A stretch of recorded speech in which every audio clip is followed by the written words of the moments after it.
Hi, my name is Emily Carter. I'm 32 years old, and I'm a surgeon. But that's not where my story begins. It begins on a rainy Thursday afternoon, 7 years ago, in a tiny apartment that smelled of instant coffee and ambition, or maybe it was just the faint burn of resentment simmering in the air back then. I wasn't a surgeon yet. I was a medical student, buried under textbooks, sleep-deprived, and dreaming of saving lives. But my husband, Matt, didn't see that. He only saw what he wanted, a wife who worked a steady job, paid bills, cooked dinners, and somehow fit into the neat little mold he had carved out for me. "I don't get it, Emily," he said one evening, leaning against the kitchen counter, arms crossed, eyes sharp like knives. "You've been sitting in that library all day.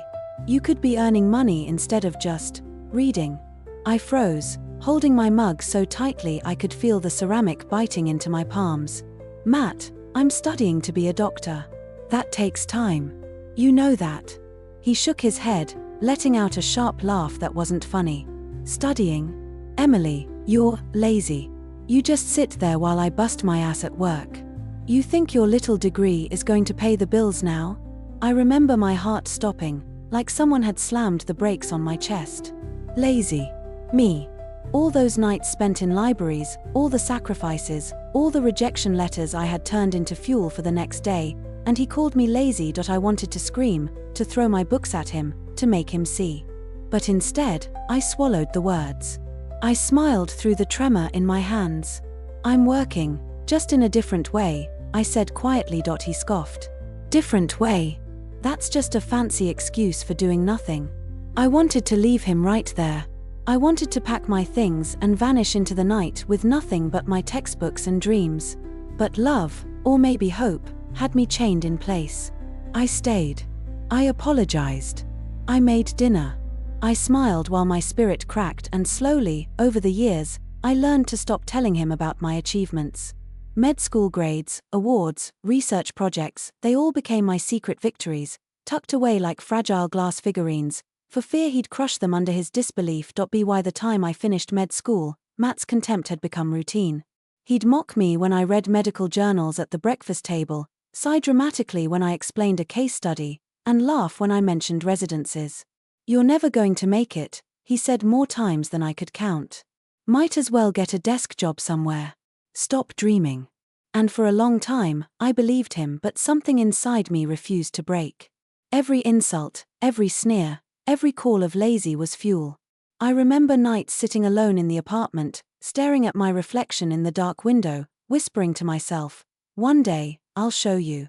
One day, I'll make you regret ever doubting me." Residency came, and with it, the long hours, the endless pressure, the heartbreak of losing patients I tried so hard to save. But I survived. I thrived. And somewhere along the way, Matt's words became whispers in the background, fading, irrelevant, powerless. Fast forward to today, and I am standing in the fluorescent-lit hallways of St. Mary's Hospital, scrub cap pulled over my hair, mask hanging around my neck, feeling the weight of a day spent in the OR. And then I see him, Matt, sitting in the waiting room. His posture stiff, hands fidgeting like a kid caught stealing candy. He hasn't seen me yet. But I have seen him. And in that moment, all those years of belittlement, all those nights of silent fury and unspoken dreams, boil up inside me. I glance at the clock. Surgery starts in 10 minutes.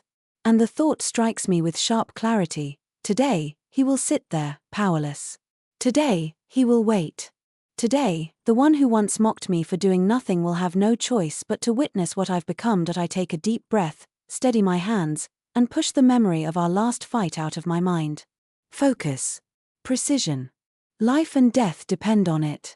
But deep down, a small, fierce part of me smiles. The irony is not lost on me because the lazy girl he once scorned, she's about to save lives while he sits, waiting.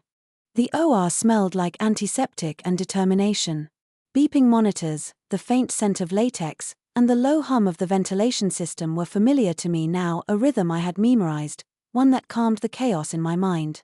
But today, something else threaded through the air, and I couldn't ignore it. Matt. I'd seen him sitting in the waiting room, looking small and out of place, like a shadow of the man who once tried to define my life. He hadn't noticed me yet, or maybe he had, and the surprise had frozen him. Either way, he was there, and every instinct in me buzzed with tension and something darker, anticipation. And my scrub nurse nudged me gently. "Emily, you okay? You look distracted." I forced a smile, careful not to let the thrill of the situation show. "Just ready for surgery. Let's focus." She nodded, giving me a look that was half questioning, half supportive, and we slipped into the OR. My hands moved on autopilot, gloves snapping into place, scalpels and clamps aligned perfectly, every movement precise. My mind compartmentalized, as always, keeping emotion at bay until the procedure was done. But the thought of Matt didn't leave entirely. It was a whisper in my peripheral vision, reminding me why I had worked so hard. 2 hours later, after a grueling surgery, I stepped out, scrubbed and exhausted, and the waiting room stretched before me. And there he was again, sitting in the same seat, staring at the floor, hands clasped tight like he was holding himself together. I took a moment. I studied him. Years of his disdain, every lazy remark, every belittling comment flashed across my mind. The man who once thought he could define me, now powerless, waiting in my hospital, in my domain. I walked over. Every step deliberate, slow, careful. I wanted him to see me, to recognize the woman who had turned all his scorn into steel. He looked up, startled, and for a brief second, I saw that old shock, the realization that the person he thought he knew had changed. That girl he called lazy. She wasn't a girl anymore, Matt, I said softly, letting my voice carry just enough weight to unsettle him. He swallowed hard. "Emily. I didn't know you'd. I mean," his words stumbled out, broken and uncertain. The arrogance, the certainty that had once defined him, was gone. Replaced by something smaller, hesitant. I leaned against the back of a chair, arms crossed, studying him. "You didn't know I'd, what? Become a doctor. Save lives. Survive your judgment."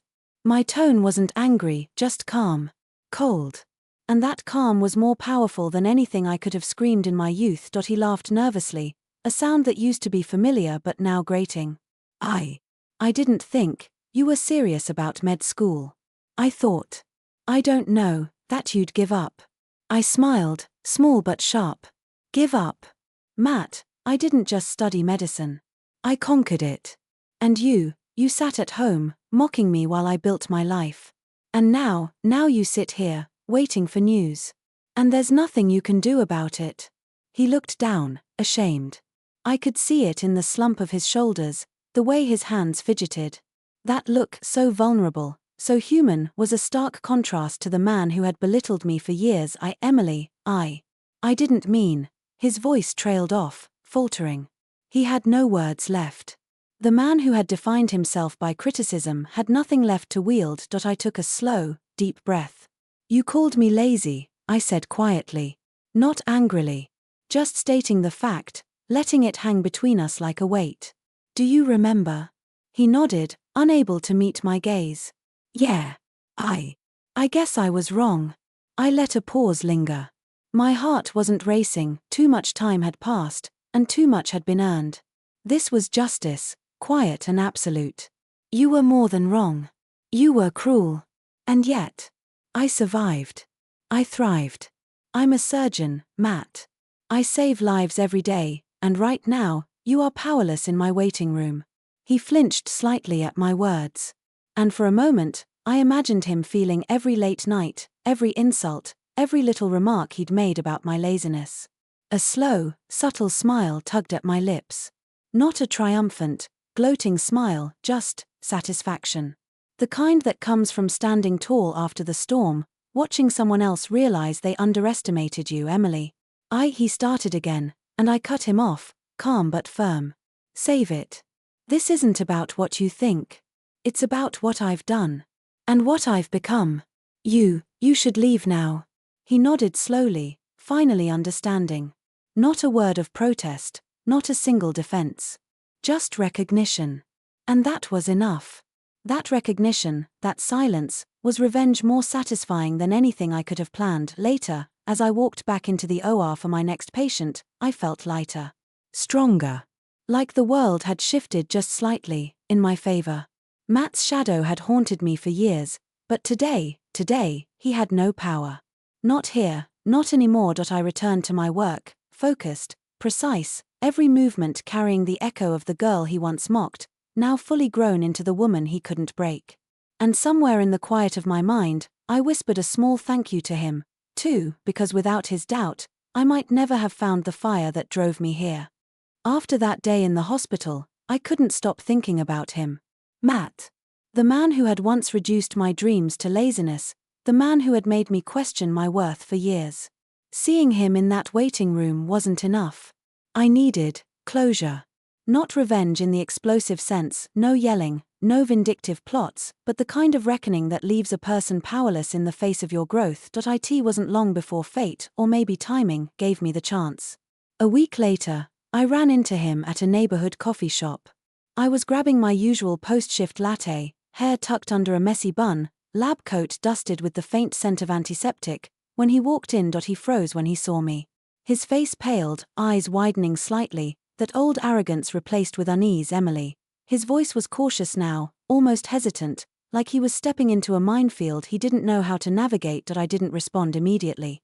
I let the silence stretch. I wanted him to feel the weight of those years, the invisible tally of nights he mocked me, of moments he tried to shrink me, of dreams he dismissed. He'd been my husband once, the man I had trusted with my heart, and now, he was a stranger. I didn't expect to see you here, he said finally, trying to sound casual, but his voice betrayed him. I smiled faintly, tilting my head. No, I didn't expect to run into my ex-husband either. His eyes darted around, avoiding mine. He wasn't used to this version of me, the one who could speak calmly, firmly, without trembling or apology. The one who no longer sought his approval. Emily, I wanted to say. You wanted to say what, Matt? I interrupted gently, though my tone carried a subtle steeliness. That I was lazy. That I should have been working a desk job instead of studying medicine. That I wasn't good enough. His shoulders sagged. He had no words. Nothing he said could undo the years of scorn, the nights I had cried alone over his laughter and his sneers. I didn't mean it like that, he said finally, voice low. I didn't understand. I shook my head slowly. You didn't understand, Matt. And you never did. And yet, for years, you tried to make me doubt myself. You made me small so you could feel big. But here's the truth, you didn't succeed. I could see the guilt flicker in his eyes. He had never been held accountable like this, not in this way. The woman he once tried to define was standing tall, unbroken, and his presence, once commanding, felt almost irrelevant. I was wrong, he whispered. Emily, I raised a finger, silencing him. It's too late for that. Too late for excuses. You can apologize all you want, Matt, but the past isn't going to change. You can't erase the years you tried to belittle me. But you can witness what happens when someone refuses to let that kind of negativity define them. He swallowed hard, his throat moving nervously. And that was the moment I realized the real victory wasn't in confrontation, wasn't in rage or shouting. It was in watching him recognize the power he never gave me, the life I had built without him, and the fact that he had no control, no leverage, no say in my worth. I saved lives today, I said softly, letting each word linger. Lives that depend on skill, precision, compassion, and resilience. And right now, you sit here, powerless, realizing that the girl you called lazy became a surgeon. A good one. He didn't respond. He couldn't. The recognition in his eyes was enough. And in that silence, I found a quiet satisfaction more fulfilling than any grand confrontation could ever be. We both knew the marriage was over long before this coffee shop meeting. But today, I had taken back my narrative. The girl he tried to belittle, the woman he tried to make small, had reclaimed her story. She had risen, unbroken, and Matt, could do nothing but watch. I stood, sipping my coffee, and for a brief moment, I allowed myself to feel the years of pain transform into something else: strength, clarity, and a profound sense of freedom. Take care, Matt, I said, voice steady. And learn to be kinder, if not for others, then at least for yourself. He nodded silently, and I walked away, shoulders squared, heart lighter than it had been in years. As I left, I realized something. Revenge didn't always have to be loud or dramatic. Sometimes, the most powerful revenge was simply living fully, unapologetically, and letting the person who doubted you sit quietly in the shadow of your success, and for the first time in a long time, I felt free. Weeks passed after that encounter at the coffee shop, but the image of Matt sitting there, uncertain and powerless, lingered in my mind. It wasn't bitterness that stayed, it was clarity. Every time I thought of him, I remembered the long nights of study, the sacrifices, the tears and doubts, and the relentless push to become someone I could be proud of. I walked the hospital halls with a new sense of purpose. Patients, colleagues, and even strangers didn't know my backstory, and it didn't matter. I was Emily Carter, the surgeon, the woman who had clawed her way through criticism and condescension to stand tall in her own light. I didn't need validation from anyone, especially not from someone who had once mocked me. One evening, I stayed late in the OR, finishing paperwork and checking post-op notes. The quiet hum of the hospital was comforting, the constant rhythm of life being saved, moments of triumph and heartbreak interwoven. It was in those moments that I realized, the real revenge, the one that mattered, had already been accomplished.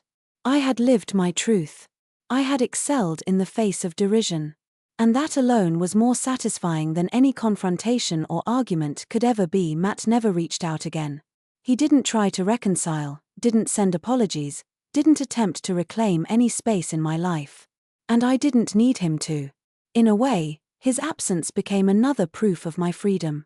I wasn't trapped by a marriage that didn't understand me, by a partner who sought to shrink me. I was unbound, fully myself, and unstoppable in the pursuit of my purpose. I thought back to that rainy Thursday, years ago, when he had called me lazy. I remembered the sting of his words, the ache of feeling small, the fear that my dreams might be too much for someone else to accept. And I realized that every moment of struggle, every night spent doubting myself, had built something unbreakable. I had transformed the poison of criticism into the steel of resilience. Now, I mentor young medical students, especially women who are told they can't or shouldn't. I see the same fear I once felt reflected in their eyes, and I do everything I can to nurture their ambition, to show them that no one, not a partner, not family, not society, has the right to define their worth. I tell them, your dreams are valid, your work matters, and your resilience is your power. Sometimes, I wonder what Matt would think if he knew the lives I've saved, the respect I've earned, the admiration of colleagues who trust me implicitly. I imagine him sitting quietly in the corner, powerless to affect my life, and I smile, not out of malice, but because the universe has a way of balancing itself. The girl he tried to diminish has become a woman who thrives, and nothing he can say or do can change that. And so, I live fully. I pursue my passion relentlessly, love openly, and cherish the people who lift me rather than tear me down. The chapters of my life once filled with doubt and belittlement have become stories of triumph, of growth, of unshakable confidence. The ultimate lesson I carry with me is simple, yet profound. Success isn't measured by revenge, by proving someone else wrong. It's measured by the strength you build, the lives you touch, and the freedom you create for yourself. I take a deep breath as I leave the hospital each day, the sun setting behind the building, casting long shadows on the pavement. Shadows, I realize, are inevitable.